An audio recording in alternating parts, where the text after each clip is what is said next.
Quando Deus manifesta o seu tempo, também Ele quer despertar um novo tempo na vida daquele que só utiliza o tempo para dormir. Deixa eu falar algo sério com vocês aqui essa noite. Dormir é muito bom, gente. Sim ou não? Mas a vida não é só dormir não, campeão. Ou você acorda ou você vai perder de novo. Olha o que está acontecendo aqui na igreja, com a igreja. Por aquele mesmo tempo, o Herodes está prendendo crente, maltratando crente e matando crente. Você não vai ver nenhuma informação acerca do propósito da igreja na oração. A igreja não firma propósito de oração por aquele mesmo tempo. Não, ela só firma propósito de oração quando Herodes mete a mão em Pedro e ele pega Pedro para apresentar ao povo. Aí o texto diz, e eram os dias dos asmos. E diz assim, Pedro, pois, era guardado na prisão, mas a igreja fazia contínua oração por ele a Deus. Oh glória! A igreja só está despertando num período de oração no dia dos asmos. Por aquele mesmo tempo eles estão perdendo gente, vendo gente sendo presa, vendo gente morrendo, e eles estão dormindo. Oh glória! Mas quando entrou o tempo de Deus em ação, o tempo de Deus trouxe entendimento para eles. Vocês vão querer perder Pedro da mesma maneira que perdeu Tiago? E eles disseram, não Senhor, não quero perder Pedro da mesma maneira que eu perdi Tiago. Então comece a orar, porque se a igreja orar na terra, algo sobrenatural vai acontecer no mundo espiritual. Deus desperta a igreja em oração nesse tempo. Os dias dos asmos vêm para acordar a igreja. E a igreja acorda assim. Eles entram dentro da casa da irmã Maria, que era a mãe do João Marcos. E o texto diz que eles se reúnem lá, porque lá se faziam orações.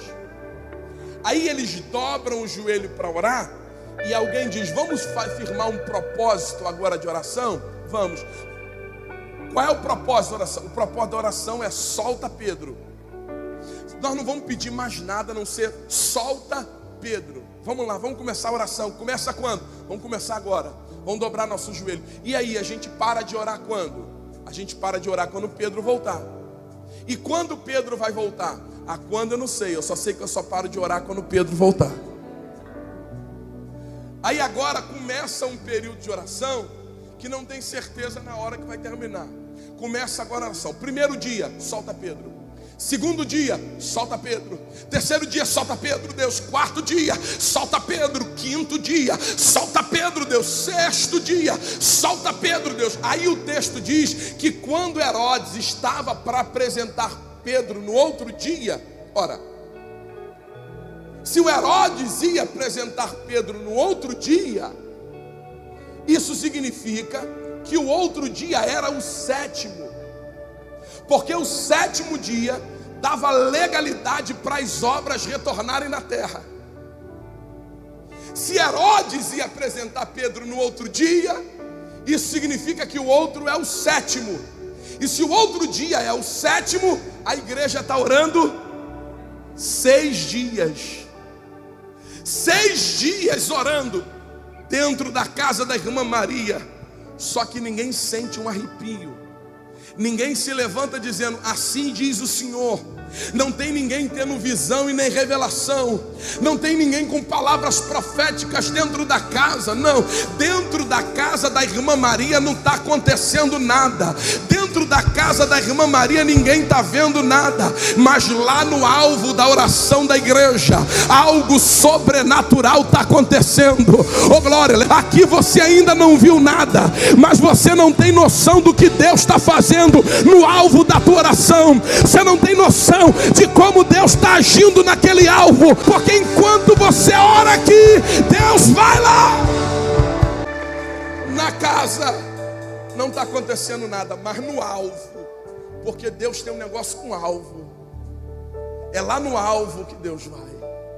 E Deus desce com um anjo lá na cadeia. Aí quando o anjo desceu, o texto diz assim, ó, e houve uma luz, tocou em Pedro e disse, levanta. Quando Pedro levantou, as correntes que prendiam Pedro nos outros soldados, que eram 2 presos com ele, caíram por terra. Então perceba, corrente batendo no chão faz o quê? Barulho. Vamos lá. Então tem dois fenômenos acontecendo dentro dessa cadeia, dentro dessa cela. Primeiro é luz e depois som. Luz e som. Só que ninguém vê a luz e ninguém escuta o som. Só Pedro. Ninguém vê luz e ninguém escuta som. Só Pedro. Por quê? Porque existem coisas que só vê quem ora e só ouve quem ora. 3 ali atrás entenderam. Deus está dizendo para alguém que está envolvido com a oração: prepara, eu vou te mostrar coisas que pessoas comuns não conseguem ver. Eu vou fazer você ouvir coisas que pessoas comuns não conseguem ouvir, porque existem coisas que só vê quem ora e só ouve quem ora. O anjo dá um toque nele, e quando o anjo dá um toque nele, o anjo diz assim: olha, levanta depressa, cinge-te e segue-me. Aí ele levanta, pega a sandália, coloca no pé, coloca a mão na capa, aleluia, joga ela sobre o corpo e está seguindo o anjo agora. Ele passa pelos 2 soldados, passa pela porta, vai num pátio, passa pelos outros soldados, chega num portão grande de ferro que dava para a rua, que inclusive quando viu Pedro, se abriu automaticamente. Oh glória, aleluia.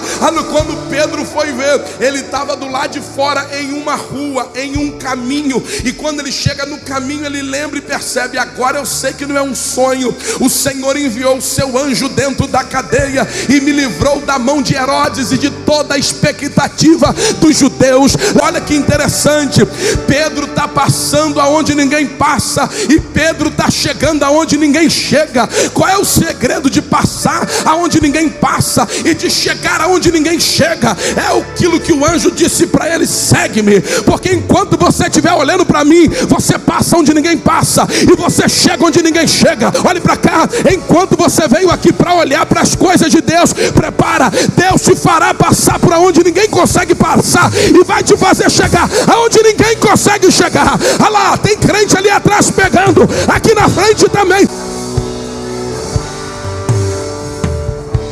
Na rua,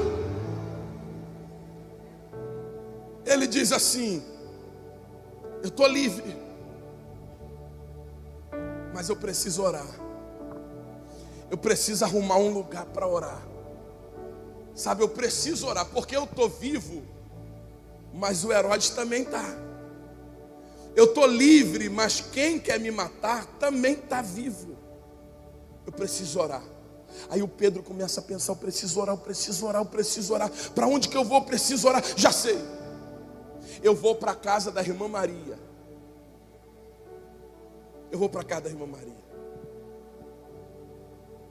Para a casa da irmã Maria. O Pedro quer orar. E olha para onde ele vai: casa da irmã Maria. Agora a pergunta que eu faço para vocês nessa noite é: só tem a irmã Maria de crente na época? Só tem a casa da irmã Maria de crente na época? Por que Pedro vai decidir bater justamente na casa da irmã Maria?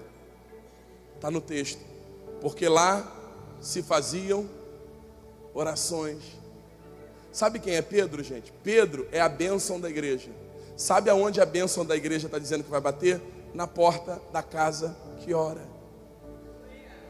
Porque talvez você não sabia, mas a bênção conhece o endereço de quem ora. Levanta a tua mão para pegar. Vai ter na tua porta que ela vai bater essa semana. Só está começando a semana e ela vai exatamente no teu endereço, porque a bênção conhece o endereço de quem ora. E há uma igreja acordada nesse tempo, há uma igreja orando nesse tempo. Quando Pedro chega lá na porta da irmã Maria, ele dá uma batida na porta e vem uma menina a gente atender a porta. Olha que interessante, uma menina veio atender a porta. Aleluia. O que aquela menina está fazendo dentro da casa da irmã Maria? Se a casa da irmã Maria é uma casa de oração, a menina está orando, gente. Mas por que a menina está orando? É porque o pai dela está orando. Por que aquela menina está ali? É porque o pai dela está ali. Criança não vai aonde quer, criança vai aonde o pai leva. Ela só está ali porque o pai está. Ela só está orando porque o pai está. Porque eu não sei se você sabia, mas quando um acorda dentro de casa, a casa inteira acorda. acordada. Levanta a tua mão para cima. Vai acordar teu filho, vai acordar tua esposa, vai acordar teu marido. Um acordado, acorda a casa inteira.